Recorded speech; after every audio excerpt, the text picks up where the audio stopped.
Hey guys, what's going on? It's me here, and this is the channel.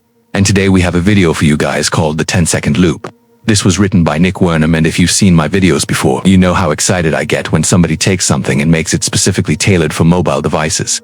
This one starts off slow but definitely has a big payoff at the end that I think you guys will love. So if you enjoyed this video or any of our content, please hit that like button and consider subscribing. If not, that's totally cool too. But let's go ahead and dive into this video. Let's check out the 10-second loop. He stared at the screen, a chill crawling up his spine. In front of him, the video he'd just uploaded flickered back to life, playing on a loop, the last 10 seconds over and over again. He'd already seen it once before during the upload.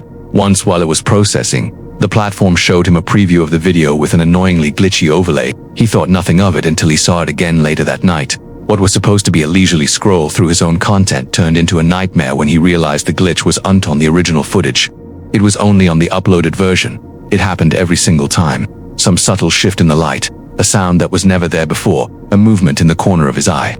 He tried to ignore it, chalked it up to the usual nonsense that always happened when he uploaded, but then he saw the man. He was always the same distance away, always hidden in the shadows, taking small steps forward. The figure had been there the whole time, creeping closer and closer.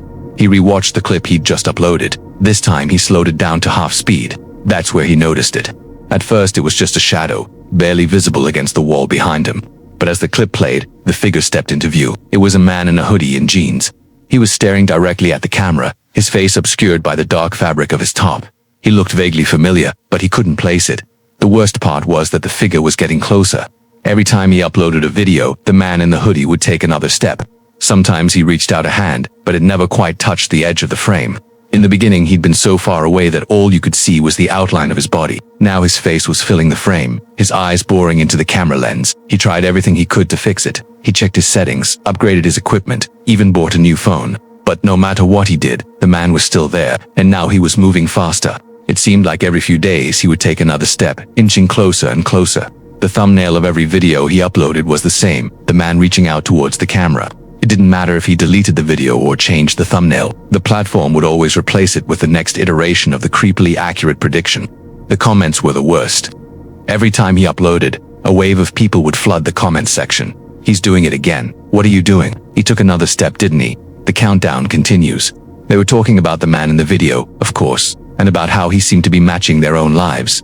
How the progress he made in his videos correlated to his own life. How the things that happened in his videos seemed to be happening to them too. At first he tried to hide it. He put up a brave front, told everyone it was just a weird glitch, nothing to worry about. But after the 6th video, after the 8th video, after the 10th video, he began to panic. It was more than just a glitch. Someone was watching his videos and mimicking them. But why? And who was he trying to warn? On day 47, he decided enough was enough. He logged off and went to the park down the road. Maybe if he stayed away from his phone, he wouldn't get any more videos. It was worth a shot, right? He spent the afternoon walking around, listening to the birds and watching the kids play. For the first time in weeks, he felt relaxed. That's when he heard the news report on his phone.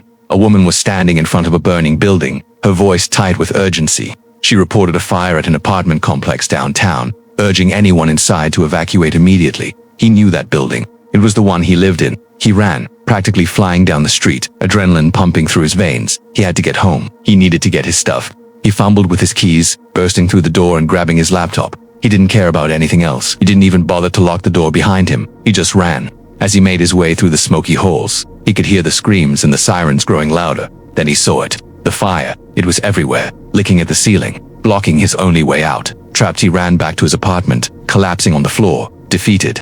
He pulled out his phone, scrolling through his videos, trying to find the one where he was in the park, where the fire wouldn't reach him, where he could be safe. It took him a few tries, but finally he found it. He propped his phone against the door, the glow of the screen illuminating his tear-streaked face. And then he saw him. The man in the hoodie was closer than ever, so close that he was almost touching the screen. But that wasn't the worst part. The worst part was the look on his face. His mouth was twisted into a cruel smile, and his eyes, they were filled with an eerie calmness.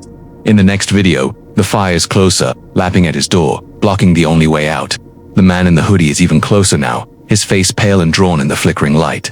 He's trying to say something, but his mouth doesn't move. All he can do is stare and smile. The next video is filled with smoke. He can feel the heat on his skin, hear the flames crackling behind him. The man in the hoodie is right outside the door now, his silhouette outlined in the orange glow. Finally, he's close enough that he can make out the expression on his face. It's a look of pure evil. And then the video cuts out. He finds himself face to face with the man in the hoodie, the air thick with smoke. The man's smile widens, revealing teeth that are just a little too sharp, just a little too long. "Who are you?" he asks, his voice raspy and weak. The man leans closer, his breath hot on his neck. "You already know who I am," he whispers, his voice like gravel. "I'm you. I'm you from the future."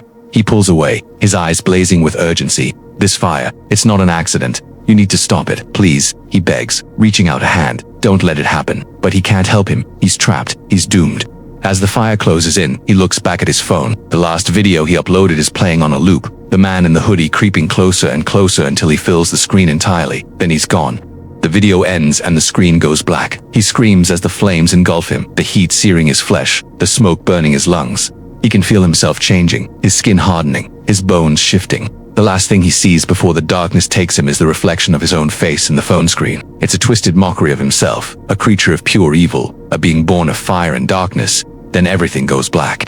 We don't know what happened next because the algorithm wouldn't let us find out. You see, the algorithm, it craves engagement. It feeds on our emotions. And what better way to make sure you watch till the end than with a cliffhanger like that? Yeah, sorry about that. Couldn't resist. But hey, at least you watched till the end, right? Well, if you did, thank you. And if you want to see more content like this, maybe consider following. We've got some pretty cool stuff coming up. Thanks for tuning in. Until next time.